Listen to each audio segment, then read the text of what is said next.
아무도 모르는 삶이라 하여도 스치듯 지나는 삶이라 하여도 후회하지 않고 오늘을 사는 것은 가장 귀한 삶을 알미라.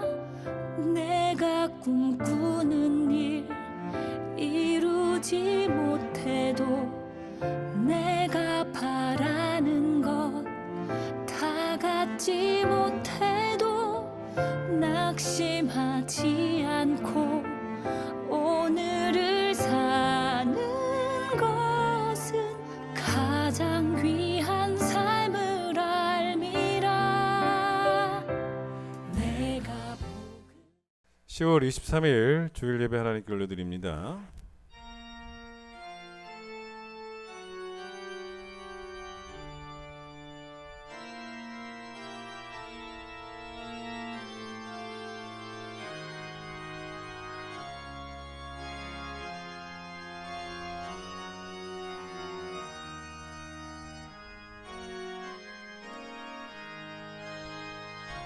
온 땅이여 여호와께 즐거운 찬송을 부를지어다. 기쁨으로 여호와를 섬기며 노래하면서 그의 앞에 나아갈지어다. 감사함으로 그의 문에 들어가며 찬송함으로 그의 궁정에 들어가서 그에게 감사하며 그의 이름을 송축할지어다. 아멘.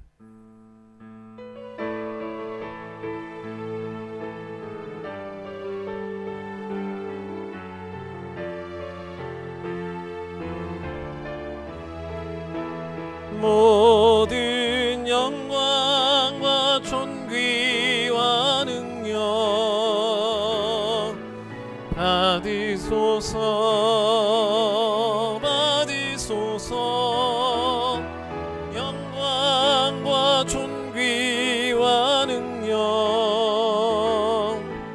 받으소서 받으소서.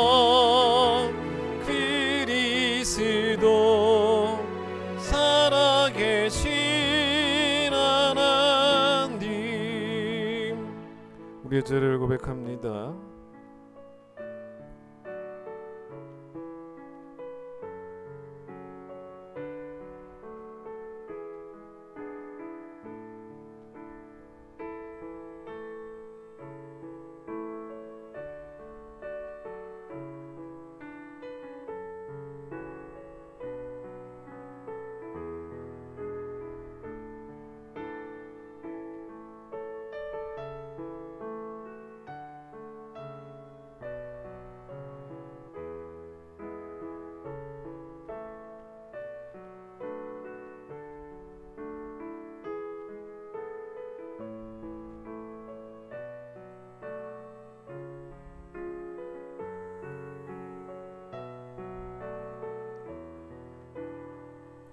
여호와는 긍휼이 많으시고 은혜로우시며 노하기를 더디하시고 인자하심이 풍부하시도다. 우리의 죄를 따라 우리를 처벌하지는 아니하시며 우리의 죄악을 따라 우리에게 그대로 갚지는 아니하셨으니 동이 서에서 먼 것 같이 우리의 죄가를 우리에게서 멀리 옮기셨느니라. 아멘. 신앙 고백합니다. 나는 전능하신 아버지 하나님 천지의 창조주를 믿습니다. 나는 그의 유일하신 아들 우리 주 예수 그리스도를 믿습니다. 그는 성령으로 잉태되어 동정녀 마리아에게서 나시고 본디오 빌라도에게 고난을 받아 십자가에 못 박혀 죽으시고 장사된 지 사흘 만에 죽은 자 가운데서 다시 살아나셨으며 하늘에 오르시어 전능하신 아버지 하나님 우편에 앉아 계시다가 거기로부터 살아있는 자와 죽은 자를 심판하러 오십니다. 나는 성령을 믿으며 거룩한 공교회와 성도의 교제와 죄를 용서받는 것과 몸의 부활과 영생을 믿습니다. 아멘. 559장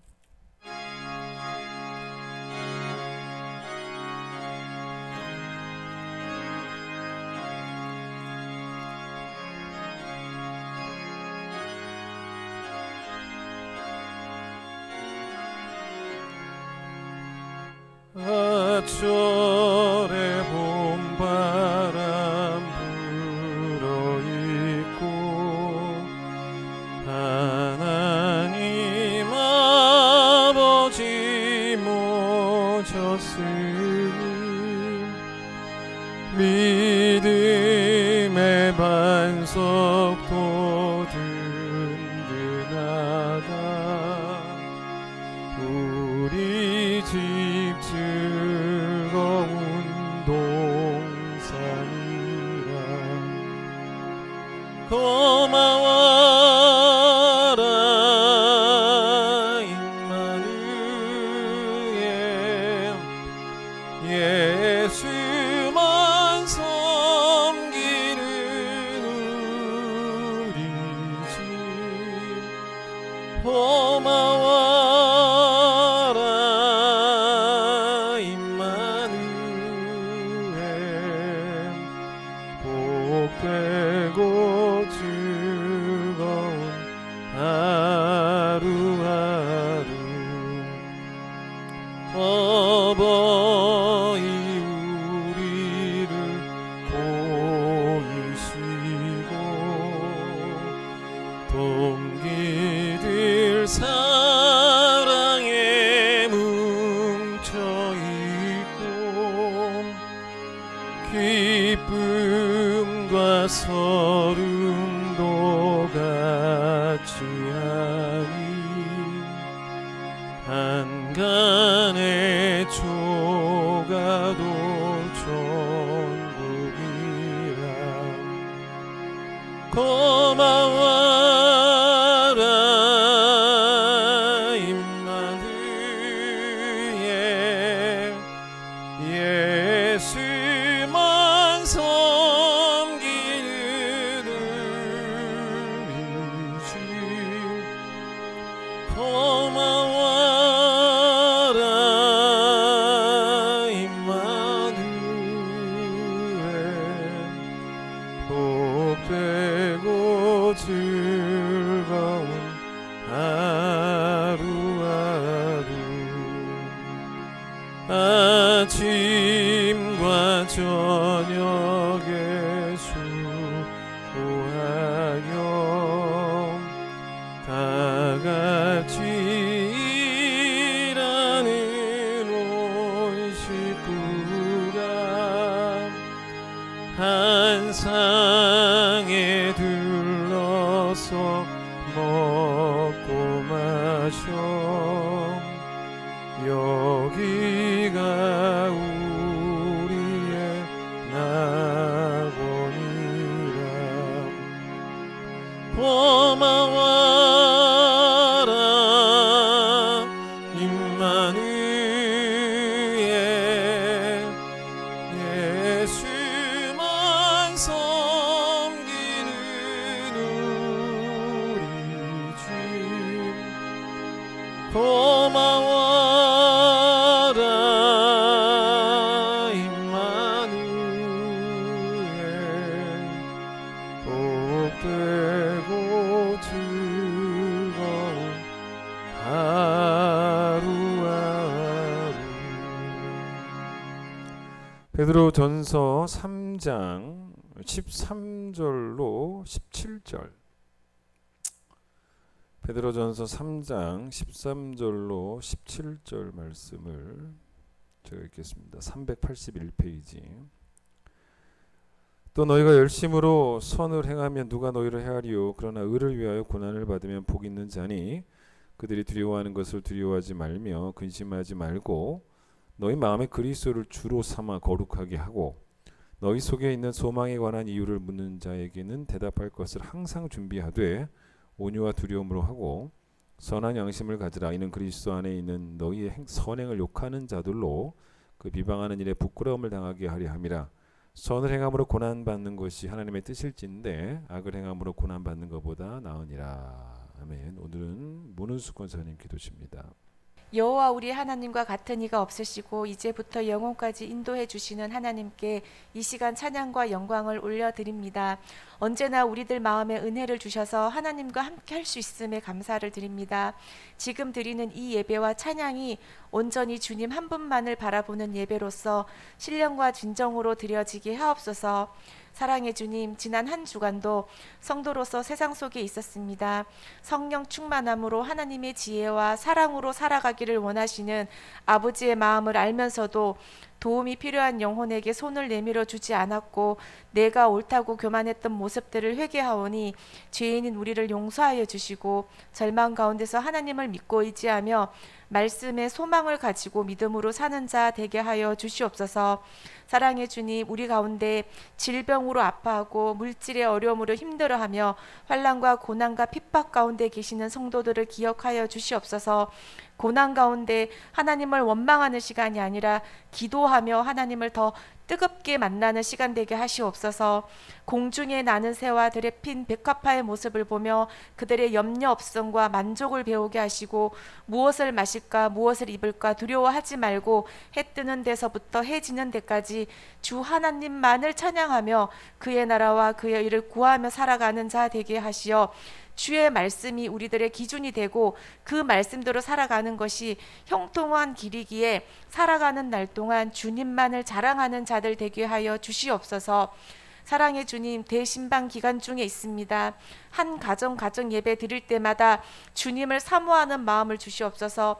예배 드리는 그곳에 진리의 영으로 오셔서 마음과 생각을 다스려 주셔서 말씀으로 치유하시는 하나님의 능력과 거룩한 임재를 체험케 하시고 말씀 듣는 가운데 영혼 깊은 곳을 어루만지어 은혜 충만한 신방 되게 하여 주시옵소서. 이 기간 동안 목사님과 사모님께 영육간의 건강 주셔서 은혜로운 말씀을 증거하게 하시며 피곤치 않게 붙들어 주시고 그 어떤 것으로부터도 방해받지 않도록 견고하게 간섭해 주시옵소서. 사랑의 주님, 여기저기 다툼으로 얼룩진 우리나라와 세계 곳곳을 불쌍히 여겨 주시옵소서.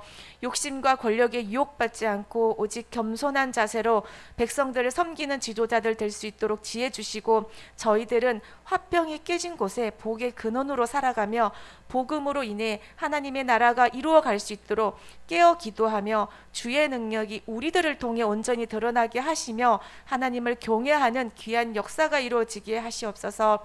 사랑의 주님, 이 시간 예배를 위해 헌신하는 권속들을 주의 군사가 되어서 부르심의 믿음으로 보답하며 즐거운 마음으로 임하게 하시어 하나님께 영광 돌릴 수 있도록 축복 주시옵소서. 이제 말씀을 듣습니다. 말씀이 우리의 심령을 회복시키게 하시고 들음으로 주님을 더 깊이 만나는 시간이 되어 우리를 회개케 하시고 내 안에 있는 나의 소견을 내려놓고 마땅히 품어야 할 생각을 하나님 앞에 부끄러움이 없는 착한 행실로 살아가기를 결단하는 은혜 내려 주시옵소서. 엠마오로 가는 제자들의 마음을 뜨겁게 하심 같이 우리들의 마음도 뜨거워지는 시간 될 수 있도록 성령님 인도하여 주실 것을 믿으며 우리를 죄에서 구원하신 예수님 이름으로 기도드립니다. 아멘.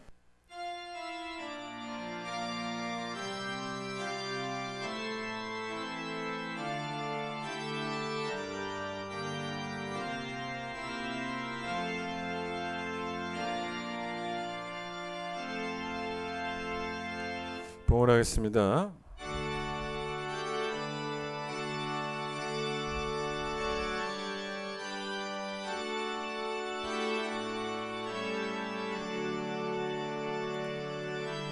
내게 있는 모든 것을 아낌없이 드리네. 사랑하고 의지하며 주만 따라 살리라. 주께 드리네. 주께 드리네.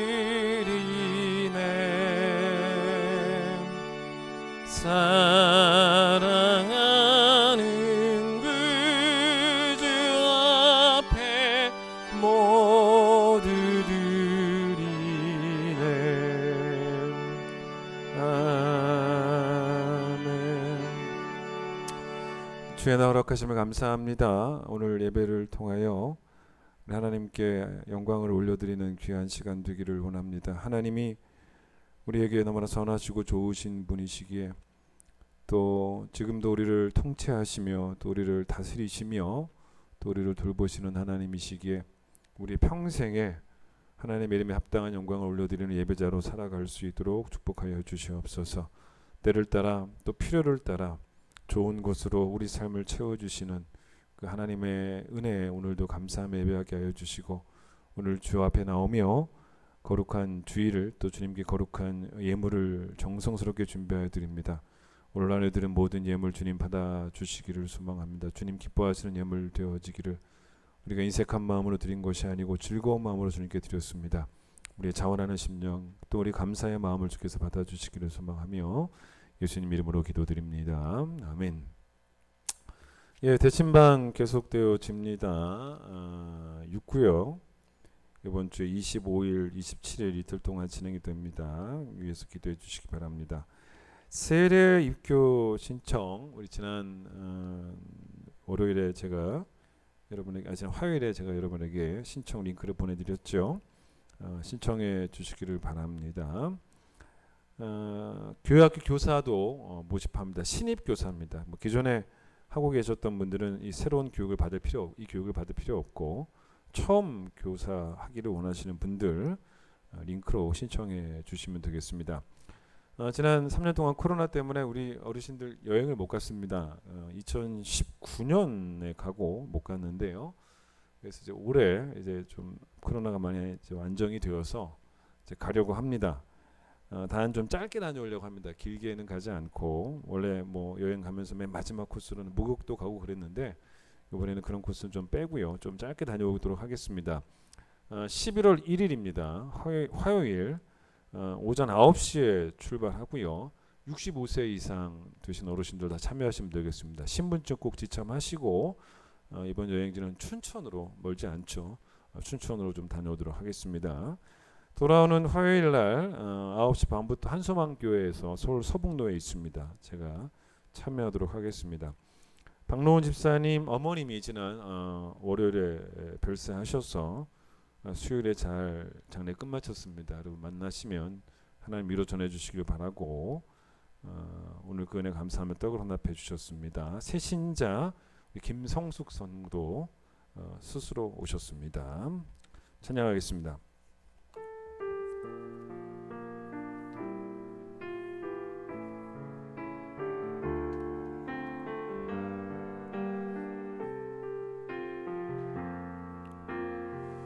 아무도 모르는 삶이라 하여도 스치듯 지나는 삶이라 하여도 후회하지 않고 오늘을 사는 것은 가장 귀한 삶을 알미라.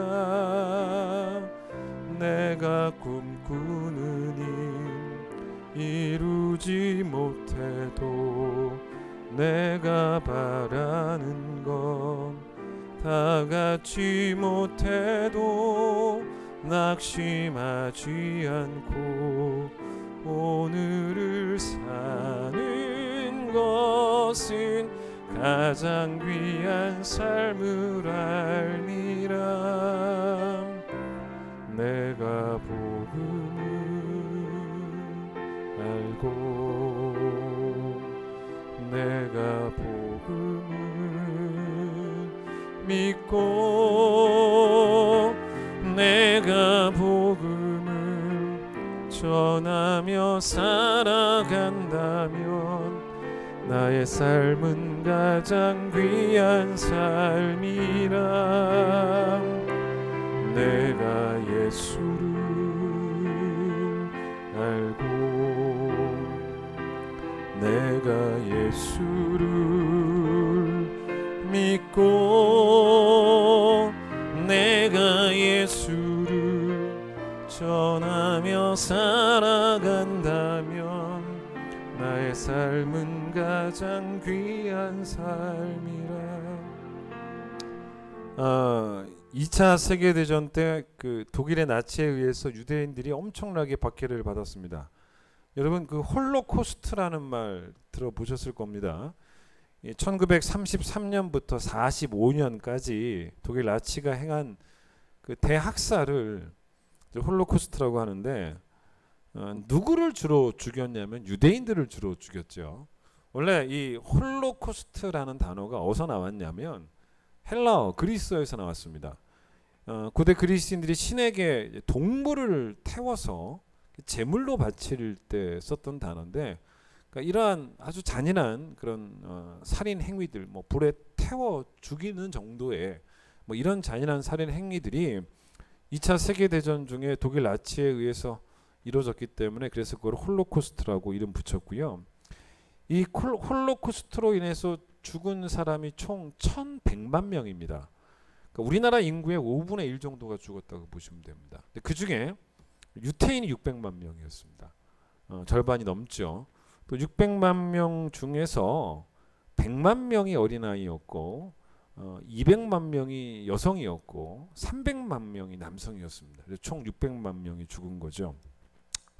근데 이때 나치가 유대인과 유대인 아닌 사람들을 구분하기 위해서 유대인들에게 뭘 하게 했냐면 가슴에 이 노란색 별을 달고 다니게 합니다. 그 별을 제가 보여드릴게요. 이겁니다. 사진에 나오죠. 이 별입니다. 여기 가운데 보시면 별 모양인데 유대인이라고 써 있습니다. 원래 이 노란색이라는 것이 세계 역사 속에서 부정적인 의미의 색깔로 자주 사용되어져 왔습니다. 그러니까 혐오를 상징하는 색깔인 경우가 많았어요. 사실은 이 노란색이. 그리고 지금 이 모양이 뭡니까? 별 모양이죠. 여러분 이 별이 어디서 나왔는지 아십니까? 이 별이 원래 어디 또 있냐면 이스라엘 국기에 있습니다. 그러니까 이 별을 이스라엘 사람 유대인들이 뭐라 그럽니까? 다윗의 별이라고 하지 않습니까? 그러니까 유대인을 상징하고 유대교를 상징하는 게 이 다윗의 별인데, 이 다윗의 별을 나치가 이제 조롱하기 위해서 그 다윗의 별을 가지고 노란색으로 만든 다음에 그 위에 유대인이라고 써서 달고 다니게 한 거죠. 이거를 달고 다니면 뭐 여러 가지로 불편한 게 많죠.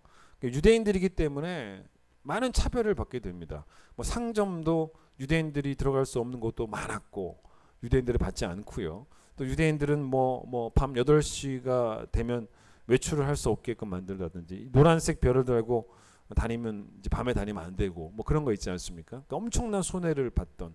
근데 이제 뭐 손해 중에 손해는 이걸 달고 홀로코스트를 당했겠죠. 근데 이제 나치가 이 유대인들을 이 사회로부터 이제 격리시키기 위해서 크게 두 가지 정책을 이제 썼는데, 한 가지는 뭐였냐면 아예 이 사람들을 특정 지역에다가 강제로 다 몰아넣고 거기서만 살게 하는 거예요. 일종의 감금이죠. 그게 바로 뭐냐면 게토입니다. 게토. 들어보셨을 겁니다. 게토라는 지역을 만들어서 이제 거기 안에서만 살게 하다 보니 그 안에서 제대로 된 생활이 안 되죠. 얼마나 많은 것들이 불편하겠습니까? 편의시설도 없고, 그러니까 아주 비참한 생활을 할 수밖에 없었던, 이제 그게 바로 게토에서 살게 했던 것이고요.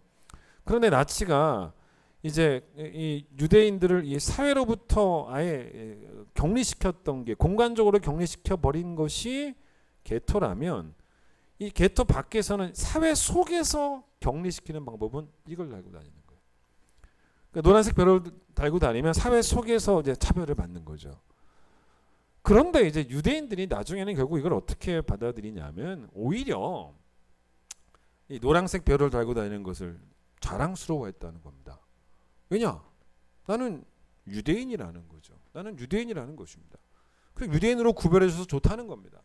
그 부모도 아이에게 아침에 뭐 학교 갈 때 노란색 달아주면서, 너 세상 속에서 오늘도 네가 유대인이기 때문에 많은 차별을 받겠지만 그래도 너의 신분에 대한, 너의 민족성에 대한, 뭐 너의 정체성에 대한 자부심을 가져라. 너는 유대인이다. 그렇게 가르쳤다는 거죠. 자, 오늘은 그런 이야기를 한번 해보려고 합니다. 여러분에게 이런 자부심이 있냐는 겁니다. 여러분, 내 신분 중에 최고의 신분이 뭔지 아십니까? 여러분, 우리 모두에게 최고의 신분은 부자도 아니고 뭐 정치인도 아니고, 최고의 신분은 이보다 더 좋은 신분이 없어요. 그게 바로 뭐냐면 크리스찬입니다. 그리스도인이라고 하는, 예수 믿는 사람이라고 하는 그 신분이 제일 좋은 거예요. 제일 최고급 신분입니다. 그러니까 사람들에게 보여주고 싶은 신분증 중에 첫 번째 신분증은 그리스도인이다라는 신분증일 수밖에 없다는 거죠. 제가 예전에 여러분에게 속도보다는 방향이 중요하다라는 말씀을 한번 설교한 적이 있었습니다. 여러분 요즘 이렇게 뉴스 보시면은 간혹 나오는 게 뭐냐면 최연소라는 말이 자주 나오지 않습니까? 뭐 최연소 국가대표가 됐다, 뭐 최연소로 고시 합격했다. 여러분 이게 세상이 축하하는 거잖아요. 뭘 축하하는 겁니까? 속도를 축하하는 거죠. 그런데 여러분 그리스도인이라고 하는 이 자부심은요, 속도가 아닌 방향에 대한 자부심입니다. 왜냐하면 예수 믿으면 세상 사람들보다 빨리 출세한다, 빨리 간다라는 말씀은 성경에 안 나오기 때문에 그러니까 빨리 가든 뭐 늦게 가든 그게 중요한 게 아니고 내가 바른 방향으로 가고 있다는 것, 내가 하나님 쪽으로 가고 있다는 것, 내가 십자가로 향하고 있다는 것, 내가 복음으로 향하고 있다는 것, 이런 것들이 이제 우리의 자부심이 되어야 되는 거죠. 즉 내가 이런 거예요. 제대로 믿고 있다는 것, 제대로 믿고 있다는 것, 내가 제대로 알고 있다는 것, 거기다가 더 좋은 건 내가 제대로 살고 있다는 것, 뭐 이런 것들이 자부심이 되어야 된다는 것입니다. 여러분 성경에 악인의 형통이라는 말들이 나옵니다. 근데 여러분 성경이 말하는 악인의 형통은요, 악한 방법으로 형통한 것만을 말하지는 않습니다. 하나님을 믿지 않고 예수 그리스도를 믿지 않고 복음도 안 믿고 그러나 인생은 아주 열심히 살고, 그렇다고 해서 부정한 방법으로 돈을 버는 것도 아니고 정당한 방법으로 열심히 일해서 세상에서 출세하는 것, 그걸 성경은 뭐라고 말하냐면 악인의 형통이라고 한다는 거죠. 그러니까 성경은 일단 신앙이 없는 사람을 악인이라고 합니다. 신앙이 있어도 악하게 살면 악인이죠. 그러나 자기 나름대로의 어떤 기준으로 신앙 없이 바르게 살아도 하나님 없는 사람, 신앙이 없는 사람을 성경은 악인이라고 한다는 것입니다. 여러분 간혹가다가 이렇게 가정에서 여러분이 좋은 일이 있을 때 뭐 저한테 이야기를 해주면서 제가 그런 이야기를 들을 때 아니 목사니까 다 축하해줘야 되는 건 아니겠습니까? 여러분의 뭐 남편 이야기, 아이들 이야기. 근데 반드시 그럴 수는 없더라는 거죠. 왜요? 그게 악인의 형통인데요. 여러분 생각해 보세요. 예수도 안 믿고 교회도 안 나옵니다. 그런데 잘 되고 있어요. 한마디로. 그런 이야기를 저한테 전해주시면 제가 어떻게 반응해야 될지, 제가 축하해줘야 되는 게 목사 아니겠는가 싶을지 모르겠지만 그게 악인의 형통인데요. 자, 고3이 되어서 교회 근처에도 안 나오는 아이가 있어요. 이 아이가 공부 열심히 해가지고 서울대에 합격을 합니다. 그 가정에게 또 그 아이에게 제가 어떤 말로 축하를 해줘야 됩니까? 축하를 어떻게 해줄지 모르는 거죠. 이거 뭐라고 말해줘야 되나. 오히려 그게 아니라 여러분 고3 때도 교회 열심히 다녔고 그러다가 대학에 떨어지고 어떤 아이들 가운데 또 아니면 별로 뭐 들어가도 뭐 유명하지도 않은 그런 대학에 들어간 아이가 있다면 저는 그 아이를 붙잡고 난 너가 자랑스럽다 그렇게 말해줄 것 같다는 겁니다. 그러니까 제가 여러분의 가정에 대해서 진심으로 축하해 줄 수 있는 경우는 제가 보기엔 어떤 경우냐면 여러분 가족 구성원 모두가 제대로 된 그리스도인이 될 경우에, 하나님 여러분의 가정을 가장 기뻐하시는 경우는 고마워라 임마누엘 예수만 섬기는 우리 집이 될 때, 그거라는 거예요. 그 자부심들을 우리가 갖도록 해야 된다는 거죠. 여러분 그 커밍아웃이라는 말 들어보셨을 것입니다. 이게 원래 어떤 단어냐면 coming out of the closet. 여러분 클로zet이라는 말은요 옷장입니다. out of는 뭐뭐로부터 나온다는 뜻이에요. 그러니까 coming out of the closet, 옷장에서 숨어 있지 않고 뛰쳐나온다는 것입니다. 그걸 이제 줄여서 coming out 이렇게 말을 이제 쓰죠. 숨어 있을 필요가 뭐가 있겠냐? 당당하게 나올 정도로 이제는 뭐 이걸 부끄러워할 필요가 없다. 뭐 이런 게 커밍 아웃이죠. 근데 이제 원래 이 커밍 아웃이라는 표현이 원래는 이제 뭔가를 숨기고 있을 때 그게 뭐든 간에 뭐 예를 들어서 자기 어떤 사상을, 신앙을 뭐 이렇게 숨기고 있다. 근데 이제 어느 순간 용기를 내서 그걸 내가 말을 해요. 나 이런 걸 믿고 있다. 이런 사상이 있다. 뭐 보통 그런 것들을 커밍 아웃으로 이제 많이 써왔었는데 지금은요, 이 커밍아웃의 의미가 거의 하나로 굳어져 버렸습니다.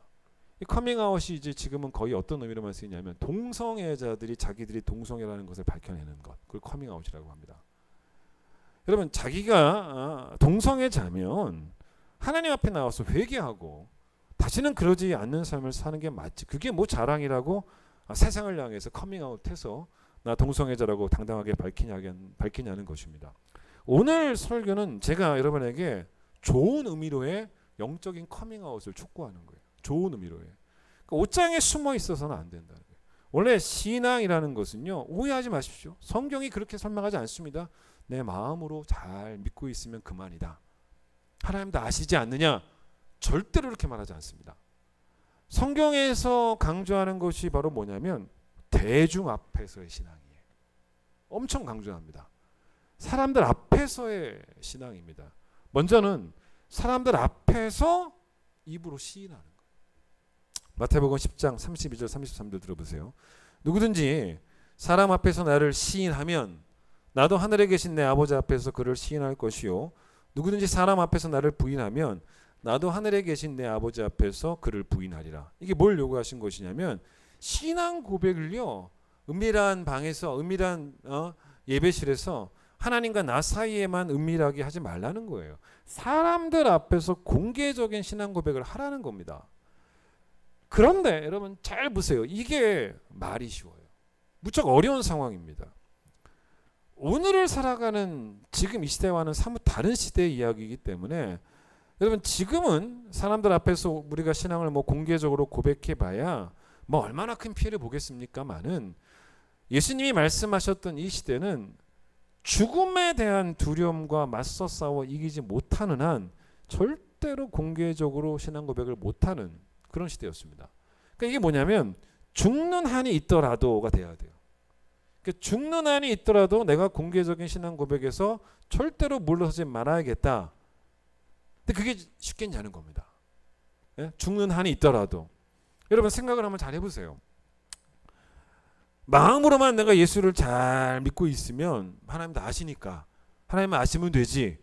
그게 예수 잘 믿는 것이냐는 것입니다. 예수님 말씀처럼 예수를 믿는다고 시인했다가 박해를 받을 수 있기 때문에 굳이 시인하지 않고 혼잣말로 마음으로만 믿겠다 이러면, 예수님이 말씀하신 것처럼 진짜 그러면 그 믿음이 진짜겠냐? 진짜가 아니니까 예수님도 하나님 앞에서 우리를 시인하지 않겠다라고 그렇게 말씀하지 않으셨습니까? 여러분, 그래서 우리가 이 땅을 살아갈 때 우리는 잘 보세요. 예수의 증인이 되라라는 것은 우리를 향한 부르심입니다. 이건 선택이 아니에요. 여기에 순종을 다 해야 됩니다. 근데 여러분, 증인의 삶은 우선적으로 입으로 증언해야 돼요. 그러니까 때를 얻거나 얻지 못하거나 입으로 예수를 증언해야 하는데, 뭐 이것저것 계산을 해보니까 도저히 입이 떨어지지 않는다면 그런 계산 능력을 신앙이라고 말할 수는 없다는 거죠. 그러니까 여러분, 사도행전의 제자들이 죽을 각오하고 공개적인 신앙 고백을 했지 않습니까? 어떤 마음이 컸겠습니까? 어떤 마음이 컸겠습니까? 에? 내가 주님을 시인하지 않으면 누가 시인하겠는가? 나부터라도 해야지. 다들 무서워하는데, 어떤 그런 책임감도 있었을 것 같고. 자, 그런데 이런 그 시대의 상황과 지금의 상황을 자꾸 비교해 보는 건 좋습니다. 그 비교가 우리를 결국 회개케 하니까 비교는 좋은 거예요. 우리가 정신 차릴 수 있으니까. 자, 우리가 오늘 대한민국에 살면서 공개적인 신앙 고백을 해봐야 죽지도 않습니다. 근데 죽지도 않는데 우리는 아무 말도 못하고 있다면 우리가 사도들과 우리를 비교해야죠. 우리가 얼마나 비겁하고 얼마나 용기가 없고, 예? 우리가 입술로 우리의 신앙을 이제 공개적으로 고백하는 것 중에 또한 하나가 대표적인 게 바로 뭐냐면 전도인데, 자, 기도를 쉬는 것도 죄죠. 그런데 지난주에 말씀드렸던 것처럼 예배를 쉬는 것도 죄입니다. 그런데 오늘 말씀 뭡니까? 전도를 쉬는 것도 당연히 죄죠. 그래서 바울이 고린도전서 9장 16절에서 내가 만약에 복음을 전하지 않으면, 뭐 전하지 않았다가 끝이 아니고 그게 죄니까 내게 화가 있을 것이다. 벌 받을 것이다, 하나님께. 그렇게 말을 합니다. 근데 여러분 전도의 가장 기본도 뭡니까? 언어죠. 여러분 그러니까 절대로 마음으로만 믿고 있으면 되는 게 아닙니다. 반드시 공개적으로 사람들 앞에서 신앙 고백이 늘 매일매일 있어야 돼요. 그러니까 옷장에서 나와서 나는 그리스도인입니다라는 그런 선포들이 늘 있어야 된다는 것입니다. 그게 성경의 요구입니다. 그게 오늘 본문이에요. 여러분 오늘 본문을 잘 보세요. 오늘 본문 제가 설명을 드릴 텐데 자 15절 보시면 자 다시 한번 제가 15절 읽어보겠습니다. 너희 마음에 그리스도를 주로 삼아 거룩하게 하고 너희 속에 소망에 관한 이유를 묻는 자들에게 뭘 항상 준비해라. 대답을 해주라는 거예요. 공개적으로 말을 하라는 것입니다. 이 앞에 나와 있는 너희 마음에 그리스도를 주로 삼아 거룩하게 하고 라고 말하는데 잘 보세요. 요렇게 하려면 자꾸 공개적으로 말을 해야 된다는 거예요. 자 이게 뭔지를 제가 한번 설명을 드리겠습니다. 이게 좀 어려운 본문이긴 한데 자 어쨌든 간에 성경을 여러분 보실 때 입체적으로 읽으면 좋습니다. 그래서 이 말씀은 제가 보기도 너무너무 귀한 좋은 멋진 말씀인데 뭐 바울의 서신이든 베드로의 서신이든 요한의 서신이든 야고보의 서신이든 아니 신약 성경 전체가 다 어쨌든 간에 그 상황이 어떤 상황이었냐면 기독교가 탄압을 받고 있었던 시대였다라는 걸 꼭 염두에 두시고 읽으셔야 돼요. 그러면 그런 걸 알고 읽으시면요 이 신약 성경이 훨씬 더 가슴에 와닿습니다.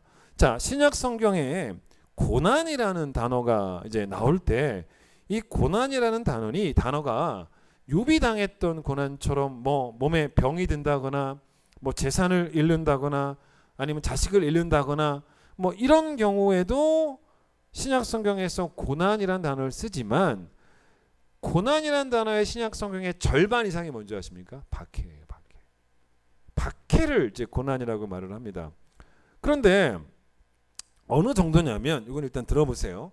사도행전 14장 22절에 바울이 1차 선교행을 하면서 바나바와 함께 복음을 전하다가 성도들에게 했던 말이 있습니다. 뭐라고 말하냐면 우리가 하나님 나라에 들어가려면 많은 환난을 겪어야 된다라는 말을 합니다. 이 말은 환난을 받지 않으면 하나님 나라에 들어가지 못한다라는 말이 아니고 지금 환난과 박해가 분명히 있는데 없는 게 아닌데 있는데 그래서 내 신앙을 지금 이 상황에서 공개적으로 고백을 하면 환난과 박해를 피할 길이 도저히 없다는 거죠.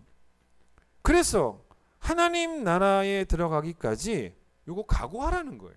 그러니까 복음을 입으로 계속 자랑하라는 이제 그런 이야기입니다. 자, 베드로전서 3장 13절 오늘 보면 13절 조금 표현이 어렵죠. 또 너희가 열심으로 선을 행하면 누가 너희를 해하겠느냐라는 말이 조금 어렵습니다. 자, 여기서 선을 행하는 것 중에 하나가 우선적으로 뭐겠습니까? 박해 중에도 당당히 내 신앙을 고백을 하는 겁니다. 그런데 이 신앙 고백 때문에 박해를 더 당하게 되는 경우가 있잖아요. 지금 제가 그런 이야기를 하고 있는 것이고 그러면 여러분 뒤에 뭐라고 나오는 게 맞습니까? 누가 너희를 해하리오가 아니라 그렇게 열심으로 선을 행하면 해를 당할 것이다. 그렇게 말하는 게 맞잖아요. 그리고 14절 보세요. 그러나 의를 위해서 고난을 받으면 그 고난을 받는다고 나와 있지 않습니까? 그런데 갑자기 13절에 누가 너희를 해하리요 라는 말이 나오는 거 보니까 조금 어렵다는 것입니다. 근데 여러분 이 말씀은 두 가지로 풀어갈 수 있지 않을까라고 생각을 해요. 첫 번째는 뭐냐면 우리가 그렇게 그리스도인다운 삶을 살아가게 된다면 그걸 악하게 보는 사람만 있는 건 아니다라는 의미가 있는 것 같아요. 그러니까 오히려 또 좋게 보는 사람들도 있을 수 있고 박해만 있는 게 아니더라는 의미로 누가 너희를 헤아리오라는 말도 나온 것 같고 또 이런 의미도 있지 않겠습니까? 박해하는 자들이 아주 막 우리를 미워해서 박해를 할 때 우리의 육신은 해칠 수 있을지 모르겠지만 우리 영혼은 우리 믿음까지는 해칠 수가 없다. 뭐 그런 의미로도 해석이 될 수 있다라고 봅니다. 어쨌든 14절을 보시면 의를 위해서 고난을 받는다라고 말했으니까 여기서 말하는 고난이 바로 박해죠. 박해입니다. 그런데 여러분 그 고난을 받을 수 있는데 박해를 받을 수 있는데 그게 이 시대에 너무 흔한 일이었죠. 제가 멋지다고 말씀드리면서 여러분과 꼭 나누고 싶은 말씀이 바로 15절이에요. 그런데 이때 어떻게 해야 되냐 보세요. 너희 마음에 그리스도를 주로 삼아 뭐하게 하고 거룩하게 하고 라는 말씀이 나옵니다. 이 말씀을 많이 오해를 합니다.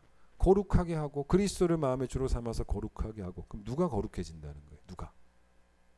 이게 누가 거룩해진다는 말입니까? 이게 그냥 대충 읽으면 우리가 거룩해진다라고 해석을 해요. 아니에요. 그게 아닙니다. 우리가 거룩해지는 게 아니라 누구를? 그리스도를 거룩하게 한다는 거예요. 정확히 아셔야 돼요. 우리가 거룩해지는 게 아니라 그리스도를 거룩하게 해드린다는 겁니다. 좀 약간 이상할 수도 있죠. 아니 이미 거룩하신 분인데 뭘 우리가 거룩하게 해드리나, 그런 생각이 들 수도 있습니다. 자, 이거를 어떻게 이해하면 되냐면 그 다음 문장, 다음 부분이거든. 너희 속에 소망에 관한 이유를 묻는 자들에게 항상 대답할 걸 준비하고 대답을 해주면 우리 안에 있는 그리스도를 거룩하게 한다는 거예요. 그죠? 그 말입니다. 이게. 그러면 이 말은 어떤 이야기냐면, 이 시대에, 베드로가 이걸 쓰던 시대에 세상 사람들에게 이런 질문을 받은 성도들이 꽤 있었다는 거죠. 그게 뭡니까? 왜 당신 속에는 소망이 있습니까? 그 이유를 좀 설명해 주십시오 라고 묻는 사람들이 있었다는 거죠. 여러분, 소망이라는 것이 뭡니까? 이 악물고 견뎌내는 거죠. 박해를 받음에도 불구하고 박해를 피하려고 옷장에 숨어 있는 게 아니라 옷장 밖으로 나와서 당당하게 신앙을 고백하는 게 여러분 소망이 있는 사람들이 했던 행동들이었다는 것입니다. 왜 그랬겠냐? 자, 이런 예를 한번 들어볼까요? 지금 여러분의 눈앞에 1,000만 원이 있습니다. 당장이라도 가지려면 얼마든지 가질 수 있는 돈 1,000만 원이 있고, 근데 이제 한 달만 좀 참고 기다리면 1조 원을 받을 수 있고 기회가 이제 오는 거죠. 한 달만 기다리면 됩니다. 여러분, 저기 앞에 계신 분들에게 지금 당장 1,000만 원 가져가시겠어요? 아니면 한 달 기다리겠어요? 얼굴이 1조 원입니다. 벌써. 당연히 1조 원이죠. 여러분, 우리는 이렇게 계산에 빨라요. 계산에 빠른 게 신앙입니다. 그게 바로 뭡니까? 로마서 8장 18절, 현재의 고난과 현재의 박해죠. 그러니까 이 현재의 고난에는 박해가 포함되는 거죠. 현재의 고난과 장차올 영광을 비교할 수 없다고 말할 때, 그걸 지금 보이는 거는 눈에 보이는 박해지만 보이지 않는 장차올 영광을 자꾸 마음의 눈으로 보면서 자꾸 비교를 하는 거예요. 훨씬 좋지 않습니까? 그래서 죽음을 두려워하지 않는 거죠. 그래서 얼마든지 인내하고 기다리고 소망 중에 참고, 그런 사람들을, 죽음도 두려워하지 않고 그렇게 살아가는 사람들을, 예수 제대로 믿는 성도들을 세상 사람들이 본 거예요. 그러니까 이거는 여기서 말하는 15절에서 말하는 이 질문은 비아냥거리는 질문이 아니에요. 되게 좋은 의미의 질문입니다.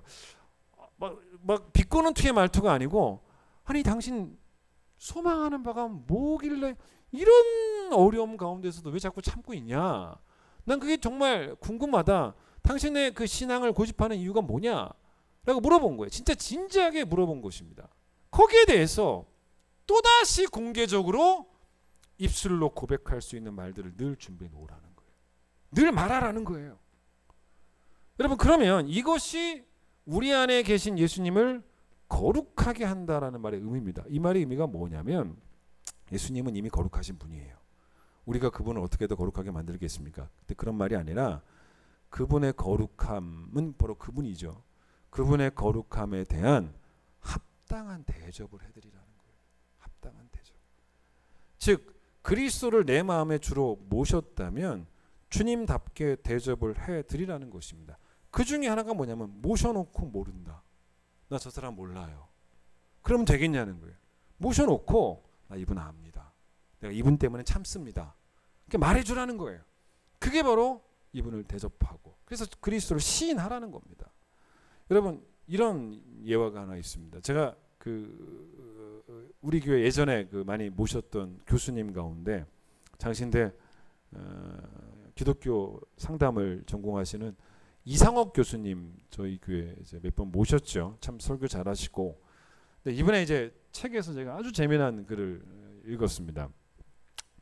옛날에 경차를 탈 때, 옛날이니까 아마 티코였을 수도 있고요. 정확히 뭔지 모르겠습니다. 경차라고만 책에 나오더라고요.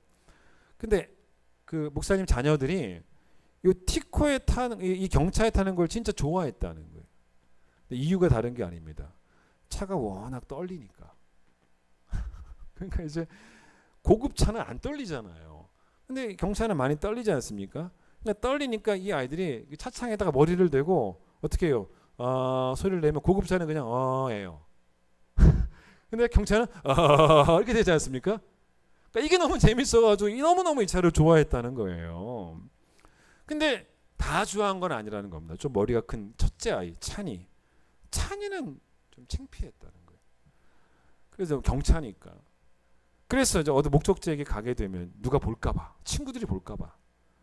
목적지에 도착도 안 했는데 빨리빨리 그 아빠 여기 세워달라고 여기 막 난리가 아니라는 거예요. 예를 들어 뭐 학교에 데려다 줄 일이 있으면은 학교 정문 앞까지 차로 가는 게 원래 맞잖아요. 그렇죠? 그런데 그게 너무 창피하니까 한참 전에 아빠 빨리 나 좀 내려달라고 해서 거기서 차에서 이제 내릴 때는 자기가 마치 차를 탄 적도 없는 것처럼 확 뛰어내리고 막 급하게 막 뛰어가고 막 이런 아들을 이제 아빠가 보다가 이제 이거는 내가 더 이상 참을 수가 없다. 안 되겠다 싶어가지고 어느 날 이 아이가 차문 열고 막 또 막 뛰어가는 거 다시 찬이 일로 와봐 이제 불렀다는 거예요. 너무 기분 나빠서. 그래서 대로변에서 사람들이 다 보고 있는데 아이 얼굴을 두 손으로 딱 이렇게 붙잡고 너 아빠 얼굴 똑바로 봐라. 똑바로 봐. 찬이야. 아빠를 부끄러워하지 마. 어? 이게 아빠야. 이게 아빠라고. 막 그렇게 소리를 질렀다는 거예요. 너무 아빠가 기분 나빠서. 아빠를 시인하지 않는 거잖아요. 얼마나 기분 나빠요. 저라도 되게 기분 나쁠 것 같아요. 그리고 나서 이제 한 2주쯤 지나서 이제 밤늦게 퇴근을 했는데 집에 와보니까 이 또 찬이가 엄마한테 막 혼나고 있더라고요. 그러니까 방에서 이렇게 이야기를 들어보니까 수학 경시대회에 나갔는데 55점을 받은 거예요. 그래서 엄마한테 막 혼나는데 이게 왜 혼나게 되었냐면 이걸 자꾸 숨기려고 이 아이가 시험지를 책가방에다 이렇게 숨겨놨는데 어떻게든 책가방 정리하다 또 떨어지고 그걸 또 엄마가 주워서 보게 되고 55점이고 그러니까 엄마가 막 너무 이제 화가 나는 게 물론 뭐 점수도 점수지만 자꾸 숨기려고 했으니까 그게 이제 괘씸해서 막 이제 혼을 내고 있었다는 것입니다. 보통 이럴 때는 이제 아빠는 혼 안 내잖아요. 그렇죠? 괜히 또 이럴 때는 엄마가 밉고 왜 와이프가 밉고 뭐 혼내 뭐 이런 마음도 들고 괜히 아들 편 들고 싶고 아빠는 이제 혼을 내면 안 되고 아빠는 이제 위로를 해줘야 되니까 그래서 이제 아이가 엄마한테 혼나고 나서 현관 앞으로 나가서 막 울고 있더라고요. 목사님 가서 그만 울어라. 그만 이제 방에 들어가서 자 괜찮아 자라 그랬다는 겁니다. 그래서 또 방까지 친절하게 들어가서 이부자리 다 챙겨주고 나오려고 하는데 아이 얼굴을 보니까 갑자기 또 속이 상해서 55점이. 그래서 목사님이 나름 좋은 목소리로 엄마처럼은 하지 않고 좋은 목소리로 야 그래도 점수가 그게 뭐냐 한 70점 정도는 받았어야지. 그럼 엄마가 화도 안 낼 것 아니야 라고 그냥 속내를 간신히 얘기했다는 거예요. 이 말에 누워있던 찬이가 벌떡 일어나서 목사님 얼굴을 두 손으로 딱 붙잡고 아빠 이게 저예요. 제발 저를 부끄러워하지 마세요 라고 얘기했다. 이 말씀이 딱 이 의미 오늘 본문이. 자 예수님을 내 마음에 주로 모셨는데 예수님을 내 마음에 있는 방 어딘가에다가 숨겨놓은 거나 마찬가지라는 거예요. 부끄럽다는 거죠. 여러분 아무도 보지 않게 숨겨놓으면 주님은 대접을 못 받는 거예요. 누가 볼까봐. 그래서 자기에게 불리해질까봐. 그런데 베드로가 이 말을 한 것은 어떤 누군가는 주님을 부끄러워하지 않았다는 겁니다. 복음을 부끄러워하지 않았다는 거예요. 복음이 왜 부끄럽습니까? 복음보다 더 좋은 게 어디 있어요? 아무리 여러분 시대가 악해지고 교회가 욕을 먹어도요. 여러분 내가 어디 가서 예수 믿는다고 밝히는 거는 복음에 대한 자랑입니다. 우리 예수 믿는 사람들이 비록 정말 많은 문제를 일으켜도 우리는 복음을 자랑하는 거예요. 복음은 제대로 아니겠습니까? 그래서 이 사람들도 박해를 받는 한이 있더라도 세상 사람들에게 당당하게 신앙 고백을 소망에 관한 일을 또 말해주고 그래서 주님을 주님처럼 대접한 게 마음속에 그리스도를 주로 삼아 거룩하게 했다는 의미예요. 여러분 예수님이 왜 위대하십니까? 예수님은 복음서에서 자신이 메시아라는 사실을 당당히 밝히십니다. 아니, 메시아인 걸 어쩝니까? 밝혀야죠. 그런데 예수님께서 이 말씀하실 때 늘 같이 하신 말씀이 있습니다. 뭐라고 말씀하시냐면 나를 보내신 이라는 표현을 자주 쓰십니다. 나를 보내신 이가 나와 함께 하신다. 이런 표현 자주 사용하십니다. 즉 예수님은 이 땅에 자신을 보내신 하나님 아버지에 대한 자부심이 있으셨다는 거예요. 마찬가지입니다. 우리는 여러분 이중적으로 보내심 받았어요. 첫 번째, 하나님이 창조하셔서 세상으로 보내셨습니다. 두 번째, 하나님이 구원하셔서도 세상으로 보내십니다. 그런데 내가 그리스도인이라는 것이 여러분에게 당당한 입술의 고백이 되지 못하고 당당한 자랑거리가 되지 못한다면 결국 그거는 뭐와 똑같은 거냐면 보내신 분을 부끄러워하는 거예요. 그러면 안 된다는 거죠. 여러분, 그런데 정리를 하면 이 공개적인 신앙 고백은 말로만 하는 게 아니고 우리의 삶도 공개적인 신앙 고백이 되는 게 맞죠. 자, 보세요. 성경에 잘 들어보십시오. 하나만 예를 들어보겠습니다. 많지만 하나만 예를 들어볼게요. 술 먹지 말라는 말이 있습니다. 제가 예전에 한번 수요예배 때 얼마 전에 술 먹지 말라는 것을 성경에서 아주 자세하게 찾아드린 적이 한번 있었습니다. 뭐 자꾸 뭐 술 먹어도 된다는 분들이 계셔서, 자, 술 먹지 말라는 말이 성경에 분명히 나오는데 명령이죠. 근데 우리는 성도임에도 불구하고 혼자 먹는 사람도 있지만 세상 사람들과 어울려 술을 먹습니다. 두 개 다 나빠요. 두 개 다 나쁩니다. 근데 더 나쁜 게 뭔지 아십니까? 세상 사람들과 어울려 먹는 거예요. 혼자 먹는 것도 나쁜데 같이 어울려 먹는 건 더 나쁩니다. 왜냐? 그러면 사람들은 분명 오해를 합니다. 첫 번째는 어떤 생각을 하게 되냐면 기독교가 술을 먹어도 된다라는 종교라고 오해를 합니다. 복음이 요구하는 게 이 정도, 복음이 술은 허락하는구나라고 오해를 합니다. 아니면 원래 먹어서는 안 되는데 이 사람은 먹는구나라고 이해를 하게 되면요, 뭐에 대한 오해가 생기냐면 신앙의 능력에 대한 오해가 생깁니다. 신앙은 아무것도 못하는구나. 자, 처음 경우는 복음의 명예를 훼손하는 경우라면, 두 번째 경우는 신앙이라는 게 별게 아니구나 라는 생각을 하게 되는 겁니다. 자, 이 사람이 예수를 믿든 안 믿든 간에 내가 예수를 믿고 신앙생활을 한다면 뭐 자기가 보기에는 뭐 광신자가 되는 한이 있더라도, 여러분 광신자가 된다는 것도 뭐겠습니까? 신앙에 어떤 능력이 있다는 거죠. 그런데 신앙생활을 한다고 하는데 내가 하는 거 이 사람 다 하고 내가 안 하는 거 다 안 하고, 그러면 굳이 뭐 신앙생활을 왜 하나라는, 하나하나 똑같으니까. 여러분, 그래서 제가 술에 대한 예언을 하나만 들었지만 빌립보서 1장 27절에 어떤 말씀이 나오냐면 복음에 합당하게 행하라. 똑같은 말씀이 골로새서 1장 10절에 죽게 합당하게 행하라, 이 말입니다. 여러분, 이 말은 당연히 하나님과 나와의 관계 속에서 이것만 말하는 게 아니에요. 여러분, 복음에 합당하게 행하는 것, 하나님과 나와의 관계 속에서, 죽게 합당하게 행하는 것, 하나님과 나와의 관계 속에서, 그게 아니고 그건 당연한 것이고 공개적이어야 한다는 거예요. 공개적으로 세상 가운데 보여줘야 된다는 것입니다. 왜? 우리를 향한 하나님의 부르심은 세상의 빛이잖아요. 세상의 소금 아니겠습니까? 이 부르심에 순종을 해야 된다면, 여러분 잘 보세요. 세상의 빛과 세상의 소금이라고 하는 그 부르심에 순종을 해야 된다면 세상 사람들 앞에서 보란듯이 복음에 합당하게 생활을 해줘야 되는 것이고, 세상 사람들을 들으라고 공개적으로 신앙 고백을 해야 된다는 거예요. 그게 이 얘기입니다. 이건요, 잘 보세요.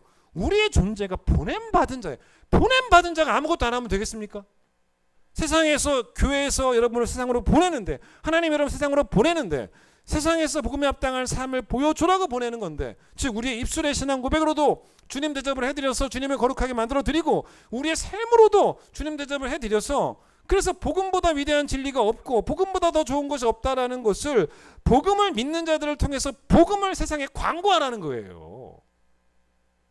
여러분, 복음이 얼마나 좋은 것이냐면요, 예수님의 비유대로라면 어떤 사람이 땅에서 보물을 발견했다는 것입니다. 근데 그 보물을 혹시라도 자기가 얻지 못할까 봐 빨리 가서 돈을 구해와서 뭐합니까? 땅을 통째로 사버립니다. 예를 들어 땅값이 10억입니다. 비싸죠? 그럼 안 사겠죠?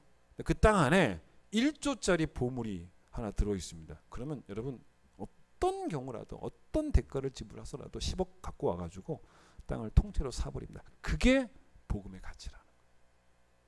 그런 열정이 우리에게 있냐는 것입니다. 충분히 좋은 성도라는 말 있지 않습니까? 이게 정말 내 스스로가 내 입으로 난 충분히 좋은 성도다라는 생각이 깃든다면 정말 좋은 성도여서는 아닐 거예요. 스스로 기준을 낮춰서 적당하게 예수를 믿고 있는 경우일 수가 있기 때문에 충분히 좋은 성도다라고 내 스스로를 말하면 그건 적당히 좋은 성도다라는 수준의 의미일 수가 있다는 것입니다. 우리 아이가 100점을 맞아야 되는데 이번에 80점 맞아 왔다면 뭐라고 말하면 됩니까? 부모가 충분히 잘했다라고 말해주시면 돼요. 그러나 그거는 그래도 되지만 복음에 대한 우리의 태도는 그러면 안 됩니다.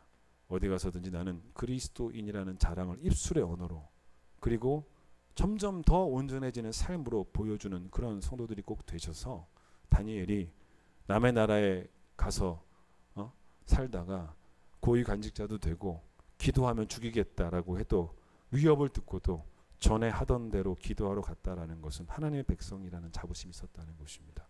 누가 뭐라 해도 나는 전에 하던 대로 그 길을 계속 걷게 된다면 그게 여러분의 삶이 되어진다면 여러분을 통해서 우리 하나님 영광 받으실 거예요. 꼭 복음을 위하여 살아가는 모두가 되시기를 축원드리겠습니다. 찬양하겠습니다.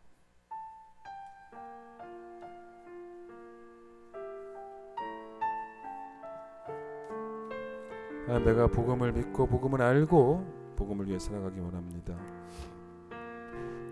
아무도 모르는 삶이라 하여도 스치듯 지나는 삶이라 하여도 후회하지 않고 오늘을 사는 것은 가장 귀한 삶을 알미라. 내가 꿈꾸는 일 이루지 못해도 내가 바라는 것 다 갖지 못해도 낙심하지 않고 오늘을 사는 것은 가장 귀한 삶을 알미라. 내가 복음을 알고 내가 복음을 믿고 내가 복음을 전하며 살아간다면 나의 삶은 가장 귀한 삶이라. 내가 예수를 알고 내가 예수를 믿고 내가 예수를 전하며 살아간다면 나의 삶은 가장 귀한 삶이라.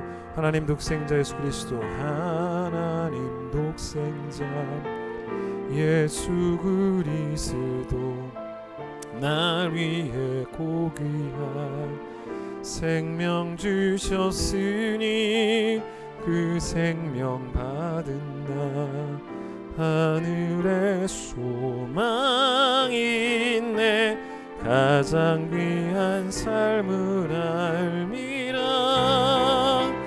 내가 복음을 알고